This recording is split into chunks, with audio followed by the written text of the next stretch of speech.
Hi, this is Bob Sorrentino from Italian Roots and Genealogy, and I'm here today with a great guest, Diahan Southard, creator of Your DNA Guide. So, welcome, Diane. Thanks for being here. Thanks for having me, Bob. I'm looking forward to it. Me too, because certainly, DNA is a big topic these days, and I get a ton of questions that I can't answer. So, hopefully, you'll be able to answer the questions. Okay, let's do it. So the first question I have for you, because I know a lot of people kind of confuse things. They say I'm 100% Italian, and then they do their DNA and they find they're not. So what's the difference between culture, ethnicity, heritage? Oh, such great questions. And I think it's so important to keep in mind all of those distinctions when we're taking a DNA test, because your genetics is really just one part of you. For some wild reason, we give DNA like all of this street cred, like it somehow represents you personally, specifically, ultimately, when it doesn't, not really. It's just another piece of who you are. But for some reason, we've just decided DNA is like the ultimate judge and jury on who we are. And it can really be difficult to get back those results that don't prove what you think you knew about yourself. And people can be thrown off. Their identity can even be thrown off by it. But in reality, your genetics is just one small part of who you are. The people you grew up with, the culture, the language, the food, all of that, I think contributes at least equally, if not more so, to who you actually see yourself as.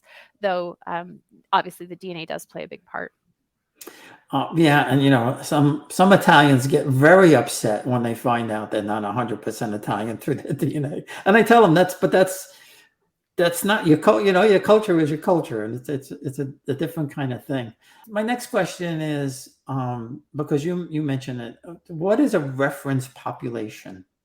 Yes, this is a good thing to know for yourself. It's also a really good way to explain why you might not be seeing 100% Italian in your DNA test results. So, a reference population has to do with a group of people that the testing company has gathered together and determined that these group of people represent a location. And they do that by looking at the family trees of those people. And usually they're looking for grandparents, all four grandparents who lived within 60 miles of each other.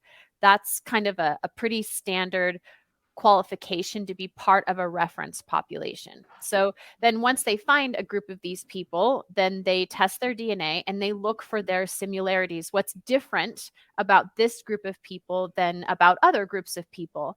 And we begin to develop a signature, a DNA signature for that specific location. So the reference populations, when DNA first became available, autosomal DNA, that kind of DNA we're talking about that you get from both of your parents. So it started in about 2007. And in 2007, there were three reference populations. You could be Asian, African, or European. And that was it. And we were taking DNA tests and we were like, oh my gosh, this is amazing. They know I'm 100% European. Like, as if that was some like really big feat, right? And now we have hundreds or even sometimes thousands of these kinds of reference populations, depending on the database you're looking at.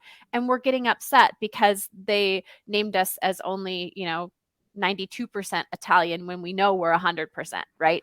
And so our standards have changed along with the populations of the reference populations the companies have been accumulating. But one key thing to remember about your testing company is that they don't have every reference population in the world. They don't. And so if you happen to be from a population that is not yet represented in their database, they aren't actually going to be able to tell you you're from there. And unfortunately, it'd be nice if the testing company tested your DNA and they were like, oh, we don't have your reference population. And they kind of like gave it back to you and said, maybe later. But that would make a really terrible product. So they don't do that, right? They put you into a different reference population, your best fit, or something that's relatively broad, right? And so when you look at your DNA test results and you're trying to evaluate them in regards to your family history that you know you have, it's good to keep this in mind. So, for example, you may see some other parts of Southern Europe within your results. And because of your family history that you go entirely back to Italy. But again, perhaps the specific reference populations from your specific Italian communities are just not there. And so they've given you something else, something close. Now, it's very unlikely that they're telling you you're from Africa, right? Or Asia, because Right. you're Italian, right? So it's good to kind of think about the big picture and think about these big population groups. Are you entirely from Southern Europe, for example? Or if you do have some significant portion from like Eastern Europe or something, it could just represent something that's very far back in your family tree. So that's the other thing about ethnicity. Like, we're always trying to pin it onto our grandparents or great grandparents, when the locations you see represented could represent individuals as many as 4,000 years ago. And none of us have Yeah. family trees back that far. Yeah. And that, that's very interesting because my wife, she's half Sicilian and half Puerto Rican. And, she pops up with all kinds of different I things. bet. Norwegian, for example. I mean, that kind of blew us away because Mhm. nobody in the near term was Norwegian that she could, that we could find. And the other thing also is kind of kind of goes into what you were talking about.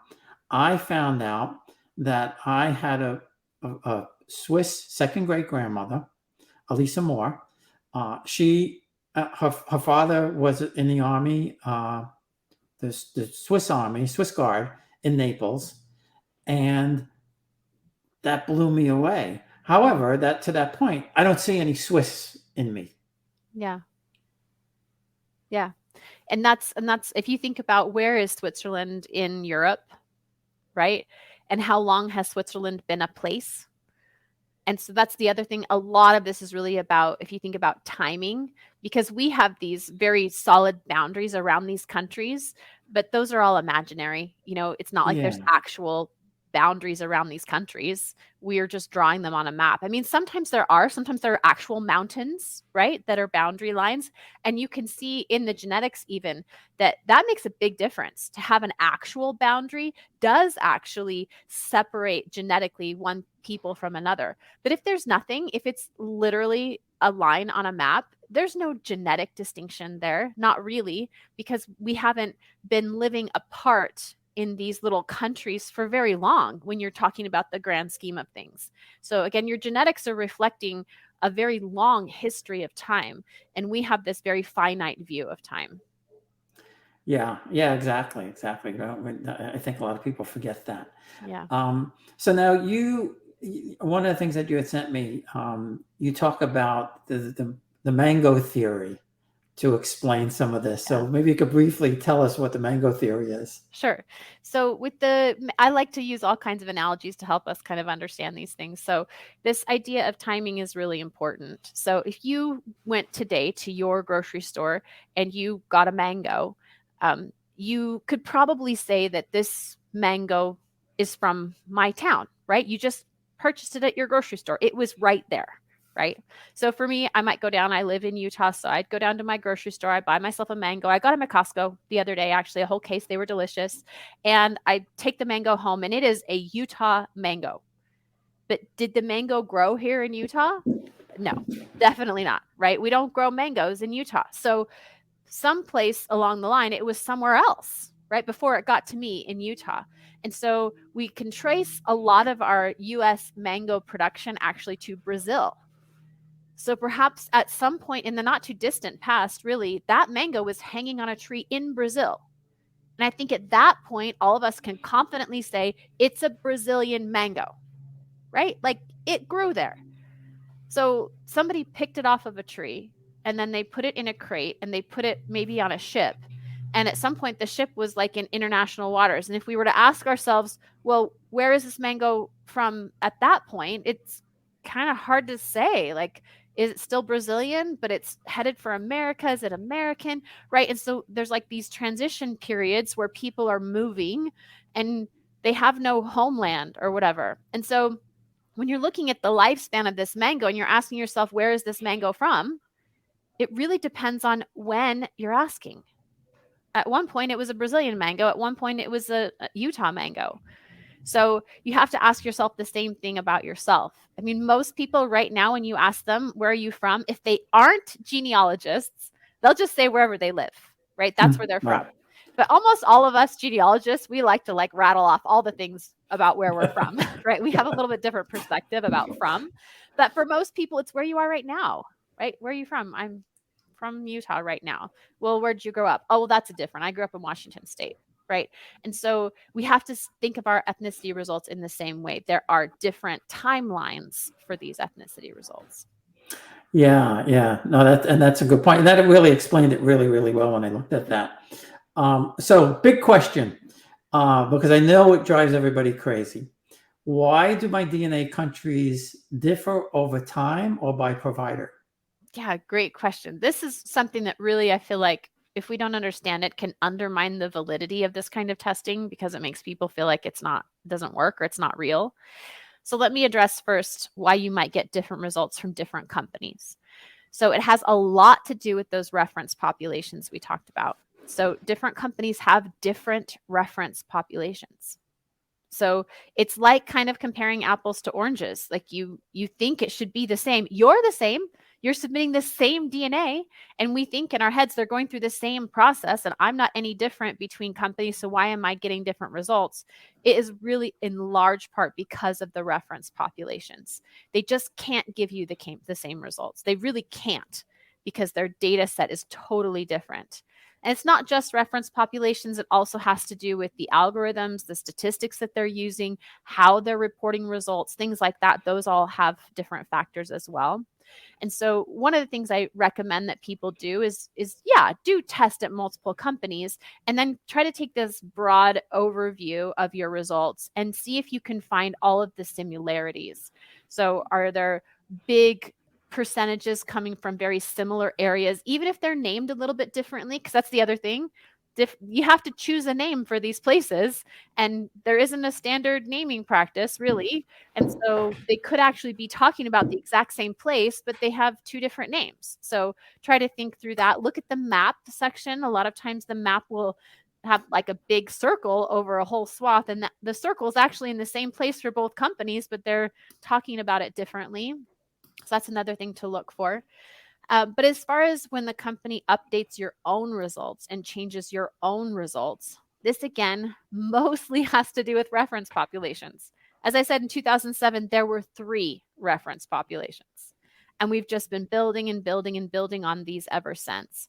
And so every time new data comes in, they recalculate your results in terms of this new data. And they've also improved their algorithms. And the more people that test, the better the math is. So the larger the database at your company, theoretically, the better the math can be because we get less skewed results, right? If you have a small data set, you can get very skewed results. So the bigger the data set, the more consistent the results. And you can see that as we look, there's been a few kind of informal studies, and you can do your own too, informal studies across the different companies. And so right now, Ancestry, DNA, and 23andMe have the largest databases. And in general, most people see the most consistency across those 2 companies because their data sets are bigger. So again, Right. it just allows for that data to speak for itself and to kind of self-correct some of the maybe little inconsistencies that might be found. Right. Now, does it also take into account how many people in these other countries or countries around the world actually do a DNA test? Because I know Italians are notorious for not doing a DNA test. Yeah, for sure. Right. So like when you take a DNA test, like just as a regular consumer, at all of our companies, you can sign up to participate in research. And a lot of that research is in the realm of these ethnicity populations. So as you sign up, if you agree to be part of research and you get a lot of people from your community to agree to be part of research, then it allows the company to give you a better result for your community. So definitely that's affected. Mm-hmm. Yeah, and like I said, my wife is half Puerto Rican, and she's got tens of thousands of cousins. I mean, it seems like every Puerto Rican in the United States is doing a DNA test. It just makes me nuts because and and I did living DNA because they're based in Europe, so I figured, well, the results will be closer, and in some instances it is, but their database is much smaller It's very small. than the other guys. But it does kind of help. The other thing that I know people confuses me certainly, and people ask me questions sometimes in my group, is what is a haplogroup and how do I use that? And what really got me when I got the results from living DNA, my mom, my maternal haplogroup comes from the Caucasus, almost 100%, like 97%. Yeah. So a haplogroup is a different kind of DNA test result. So we've been talking this whole time with these ethnicity results about our autosomal DNA, which is the kind you get from both of your parents. A haplogroup refers to a different kind of DNA. So you as a man, you have two haplogroups, one for your direct male line, your Y DNA, and one for your direct female line, your mitochondrial DNA. So we ladies just have the mitochondrial DNA haplogroup. So a haplogroup is just a big word that means your deep ancestral group. And we name these deep ancestral groups with some kind of letter number combination. So haplogroups represent a deep ancestral origin for a single line in your family tree. So if you're personally tested, your mitochondrial DNA haplogroup represents your mother's line. Your Y DNA haplogroup represents your father's line. So haplogroup information in general is representative of a very deep connection. Okay, so let's just be clear. It's not really talking about anything really recent, usually. So you can get a haplogroup result, as you said, from living DNA. They do provide mitochondrial and, if you're a man, Y DNA haplogroup results when you take their autosomal DNA test. You can get similar information from 23andMe when you take their autosomal DNA test. So it's like a bonus result, an extra kind of DNA test result that you get when you test at these two companies. If you want a full analysis, if you want to be able to match with other people on your Y or your mitochondrial, you'll have to test with family tree DNA and take their specific either Y DNA or mitochondrial DNA test. So for genealogy purposes, if you want to explore that direct male or direct female line, I always recommend you test with family tree DNA. They're really the only company offering you that matching that you need if you want to actually do genealogy. So back to your result with living DNA, you have this mitochondrial DNA haplogroup. And what they do is they tell you your haplogroup. They tell you some cool information and background about your haplogroup. As you mentioned, yours is from the Caucasus region. Then they give you a map with percentages.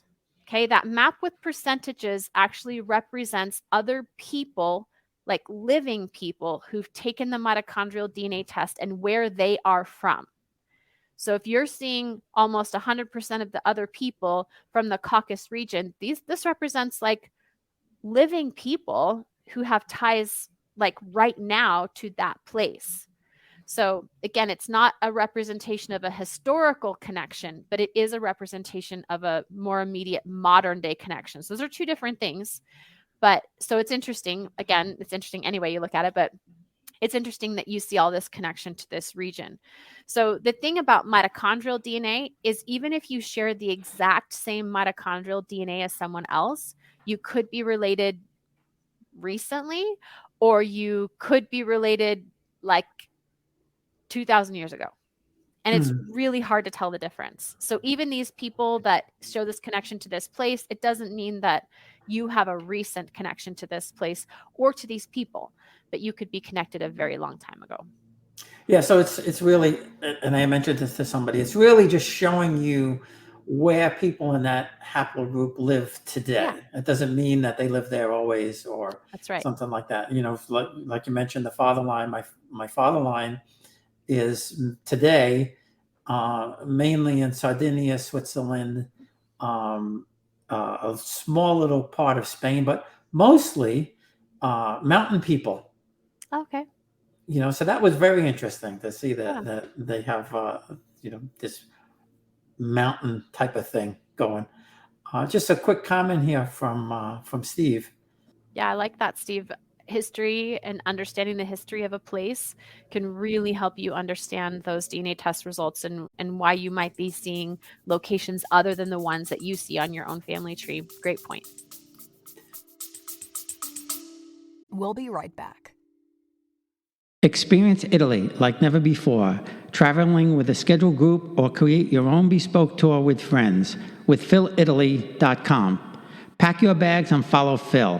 That's www.philitaly.co. So what are the biggest mistakes people make when they get their DNA results? That's a good question. I think the biggest mistakes people often make are just jumping to conclusions. Like when you get your ethnicity results and you're not 100% Italian, a lot of people will just be like, oh, well, then, somebody cheated on somebody else. And and it's like, that's just not usually true at all. And so that's one thing I try to dissuade people from doing. Don't jump to conclusions when you get those ethnicity results. So I have to ask you, because I didn't think of that. I didn't have this one written down, but it just popped into my head. What have you found in your own family that you went, wow, that's something? Oh, I mean, well, my mom was adopted, so we've done lots of big discoveries on her line, definitely, for sure.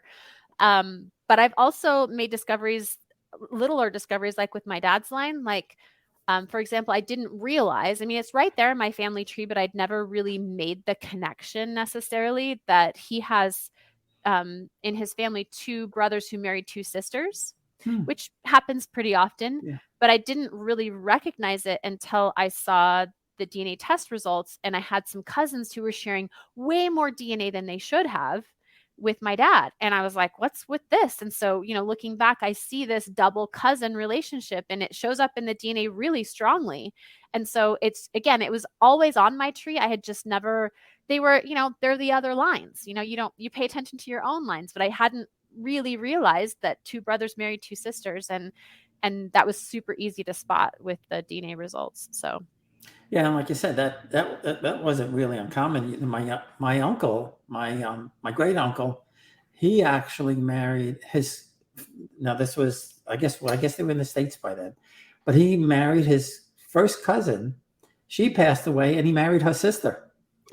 yeah, right. But that wasn't uncommon to marry sisters. First cousins Right. was a little, but that happened a lot in Italy. In that respect. Now, my 2 children are adopted. I've done their DNA tests. And interestingly enough, my son is 5th cousin or thereabouts of my wife, because his natural father was born in Puerto Rico, or was from Puerto Rico. His parents were from Puerto Rico. My daughter is direct from Daniel Boone and Captain Morgan, and she's a dispenser from Princess Di's family, going way, way back. Wow. So that was a really interesting fun. And I kind of, when I started digging into it, I realized that, both her birth parents' families were here in America from the late 1600s, early 1700s. So I figured that, I might find a tie back to England. I didn't really find a gateway ancestor per se with her, but I do see, like I said, I got her back to the Dispenser family, and she's, I don't know, 17th, 18th cousin. I don't know how many times it moved from Princess Di. But what's funny, she's I guess she's 26 now. And I said to her a couple of years ago, you descend from Daniel Boone, and she said, who's that? I was like, oh no. What are they teaching in school these days? Yeah. And I also found an Italian link going back to Henry VIII's time. Oh. There was 3 brothers, the Bassano brothers, who were musicians from, I believe, Florence. They went to England as court musicians to Henry VIII. Obviously, they stayed there. They married English women. And, hence, I found out the Italian connection way back then. So now you have an Italian connection, right, with Yes. Traversella? Yes. So my grandmother, so this is my mom's adopted mother, so I don't have a genetic connection to Italy. But again, like we were talking initially, like it doesn't feel any different to me. Like I still feel like I'm connected there because she loved Italy. And my grandmother was half Welsh, half Italian. And she spent like her entire childhood with her Italian grandmother and just loved this woman, and they spoke Italian to each other all the time. That's all. Like she remembers actually an argument between her parents the night before she started school, and her dad, who was Welsh, was like, "You've got to start speaking English to her because she can't speak English." And her Wow. mom was like, "Nah, she'll be fine, whatever." Like, in that kind of offhand Italian way. And so my grandma remembers this argument, and she thought, "Oh, I guess I should like learn or speak English." I mean, she knew like her dad spoke English, but she spoke Italian all the time. And so I feel like it's a part of who I am also. But so, yeah, her mother was a first generation American, came with her mother when she was a child from Traversella, is where she grew up. And so I mean, all my growing up years, I heard stories of Traversella. I worshiped the place just as much as my grandmother did, and heard all the stories and all the connections. And so I had my grandma's DNA tested, and at my heritage, I found a cousin, and uh, this person was actually from Traversella. And so we started communicating, and she sent me pictures of her family, and she went down to the courthouse for me and like dug through records and things. And it was just a beautiful, fun connection to make. And while I have been to Italy, I have not gone all the way up to Traversella, which is way up, northern Italy, up way up in the Alps, my grandma used to say. And so it is still my goal to go there one day, but it is yeah, every bit a part of me as much as anything could be. I don't think having any DNA from there would make any difference to me. I still feel really connected. Yeah, no, that's cool. And I tell everybody that when they're making a trip to Italy, I've even had some friends that say, "Well, I don't know if I want to go to the hometown. There's nothing there. They don't know me." And I tell them, but it's not about people knowing you, although they come out of the woodwork. But um, it's a whole different experience going to the hometown where your Yeah, grandparents, your great grandparents, whoever walk down those I streets, agree. and you see people who look like you. You know, Hmm. it's incredible.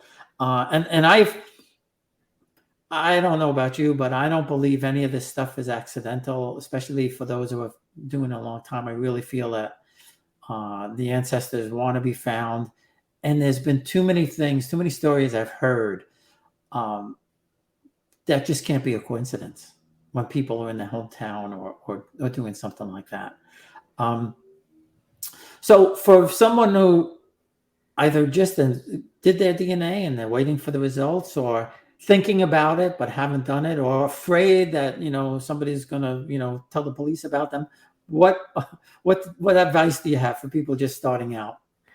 Well, if you're just starting out, the first piece of advice I have for you is that if you haven't yet tested, know that you will find things that you maybe didn't expect. And it's really important to understand that going in, that, everybody thinks that their family's boring and that there's nothing to find out, right? But more and more and more people do find out things that change the way they see themselves or change the way they see their family or their parents or grandparents. And so it's important to understand going in that that's a possibility before you test. But also know that you are the only one of you. Like genetically speaking, there will never be anyone who ever lives or anyone who has ever lived who has your unique mix of DNA. And so if you don't test and capture that record, when you pass, it will be gone forever, forever. And that takes away part of this beautiful tapestry that your family is trying to weave. And it it limits future generations from exploring more fully your life and the life of your ancestors. And so it's a really important record to have if you are at all interested in family history or preserving the past. You are a significant part of that. And so considering your place, I think it's really important to document yourself and make sure that your story, your genetic story, is being told. So, yeah. Well, yeah, and I didn't. I should have had my mom do it, but I didn't. But I think it's also important. If you get parents, you get grandparents, it's even better. The more people that you can get to do it in your family is even better. And you mentioned surprises. I have two really interesting stories. One is a good friend of mine. He tested and he found he had an older half brother that he never knew existed. Yep. And they've become close, and they see each other and everything. The really interesting one was my second cousin, and somebody had contacted me. She had done, she hadn't tested yet, but we hooked up somehow. And she said, I think I'm related to you somehow. Oh, actually, no, she had tested with a different company. I said, well, do Ancestry. I said, because I didn't do that company. If you do Ancestry, it's a bigger database, and we'll figure it out. Well, she did. And she came back as a second cousin. And I'm like, wait a second. I don't know who you are. So now I'm sitting here going, all right, which one of my cousins, and I kept thinking it was on my mom's side. I found out it was on my father's side, my cousin. And my second cousin and her two siblings had all done Ancestry. So I knew they were going to find out. So I contacted Donna and I said, did you see? And she said, I did. And I said, do you know anything? And she said, the only thing I can remember is my mom crying in the bedroom for 2 weeks when I was about 4 years old. So obviously they knew. Her sister was adopted. And again, same thing, they've talked and they met, and it's obviously not her fault, right? And what happens. But they lived not that far away from her for years and years and years. So Steve had a question here, and then I have a couple other questions to pop up. Yeah, so Steve, your 2 times great grandmother, who's a foundling. So autosomal DNA can help you find your 3 times greats or closer. So that's who you're looking for. You're looking for a set of 3 times great grandparents. So autosomal DNA can help you. It will help you even more if you have an older generation available to be tested. So if your mother is still around, or any of her siblings, to be tested, that would be ideal. We always want to test the oldest generation first. But even with just yourself, it could be helpful. The most helpful other person to test is who I call your best known match. So your best known match is going to be another descendant of your great great grandfather. So your great great grandfather, the foundling, if he had more than one child, you want to find a descendant of one of the other children to take a DNA test along with you. That person would be your third cousin. Okay, so you and your third cousin then can really dive in to your DNA test results and find the matches that have to do with this particular missing 3 times great grandparent couple.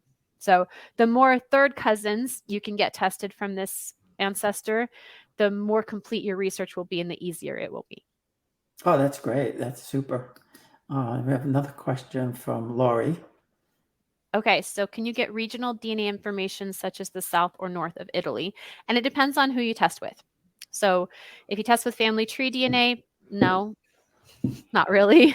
But if you test with MyHeritage or with Ancestry or 23andMe, all of those do break down Italy into multiple parts depending on the company. Now, whether or not your DNA will identify with one of those multiple parts, I don't know. Again, it depends on exactly where you're from and if they have a reference population from your place and all of those factors.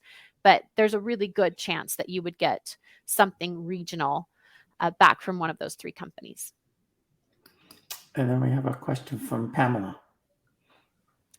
Okay, you have Italian and Polish that presents on Ancestry and 23andMe that there's not a single Italian or Polish relative, Scottish, Irish, and English. Okay, so number one, Pamela, what is the percentage? If it's below 5%, maybe it's real, maybe it's not real. Again, it's difficult to tell. But if it's over that, if it's over 5%, again, think about timelines. Again, this could represent a ancestor way back, thousands of years, way before you'd even be able to find records. So how does someone like 10 generations ago or something, how does that present itself in the DNA? Yeah, it's fascinating, isn't it? So Yeah. you are a amalgamation of the DNA of all of your ancestors, right? But if you go back to those, 10 generations ago, I mean, we think of our family tree going out like this, like indefinitely, but it doesn't go out indefinitely, right? Because there just aren't enough people out back that far. And so you start to kind of fold back in on yourself. We call this pedigree collapse. It happens for everyone. When it happens to you sooner rather than later, it can create some interesting DNA patterns. But all of us at some point have to do this because there just aren't enough ancestors to keep going back. And so even back at that distant generation, you have this smaller pool of genetics that's being passed down. And so it allows it to be a little more concentrated moving down the tree. You just have leftover parts at every generation from these locations that just stay with you essentially in these small amounts. And I don't know if you've ever been to any of the old manor houses in England and stuff like that. When you see the pictures of, the Duke from 1600 and his son from 1630 and his son from 1650 and his son, Yeah. and they all look exactly the same. Yep. The same. But what I found, and I'll send it to you, and I'll post it when I do the blog. There's a portrait of my 8th great grandfather, Prince Marino, and I looked at this picture and I said, "Boy, I have a photograph of myself that's similar," and so I made it a black and white photo and I put it side by side, and I went over to my wife because she would tell me if I was nuts or not. And I said, "Look at this. This is, my 8th great grandfather." And we don't look exactly alike, but certain things like especially eyebrows, eyes, and the chin, it just blew me away. We're talking. And the photo was about the same time. I was probably about 30 years old. He was probably about 30 years old when this portrait was painted. And the similarities just was striking, Yeah. For anybody who wants to get the guide or contact you or get to your website, where do they go? Yeah. So if you are interested in that, it's actually at yourdnaguide.com/ethnicity-estimate. So ethnicity-estimate is the link. And that's a PDF guide that really tries to go through and explain some of the things I was talking about today to help you understand why you see different percentages when you do see different percentages. And we also have a series of tours through each DNA testing company. So we're offering a coupon that we'll post here for you. Again, it's the coupon code is, let me just make sure I get it right. Italian Roots is the coupon code if you want to get a little discount on that tour. So our tours take you through each aspect of our DNA testing companies and help you understand how to navigate them, what to click on, what not to click on, what all the things mean. So you have a lot more confidence when dealing with your DNA test results because you know how to get around within the website. So those are our tours, again, available for every DNA testing company and that free guide. So. Yeah, and I'll put all the links in. They'll all be on the blog and everything, so it'll be Okay. quite clear. And I'll overlay it, when I do the final edit. So before we go, I have one final question from Antonio. So Antonio, when I am thinking about getting someone to take a DNA test, it's all about information and inspiration. So the information part is, like you said, they do need to understand and be aware that I think what you're hinting at, any children they may have created at some point in their life could be found, And that's a fact, and they need to understand that before they move forward. But essentially, no one does anything for intellectual reasons. So you can give them all the information in the world and it's not going to change their mind. The only reason people take action is because of inspiration, because they need to feel something. So again, you have to help them understand that their record, their DNA record, is essential in the tapestry of your family history research, that they represent something totally unique that only they can contribute in this way. And so it really is about helping them see their role in preserving the past and in pushing that story of the past out into the future generations and helping them see how important that is and how important their role in doing that is. The other option you could do is you could do just a Y-DNA test. So any men in your family who are a little bit reticent. So a Y-DNA test can't identify anyone uniquely because you have the same Y-DNA as your brother, your cousin, your father, and lots of other people in your direct paternal line. So that's sometimes an easier pill to swallow. And it does still give you that direct male line record, which is often very helpful in a family tree. So sometimes you might want to start with that Y-DNA test and kind of get them warmed up and reassure them that, it can't actually identify them uniquely, if that's a record that you need from that particular person. Well, that was great. Well, thank you so much. This has been like really, really informative, and I encourage people to take advantage of the link when I put it up there. It'll be on the blog when I post it. So anybody listening that wants to see it will find it there, and also we'll have the replay up on YouTube. So thanks again, Diane. I appreciate it so much. Thanks for having me, Bob. Take care.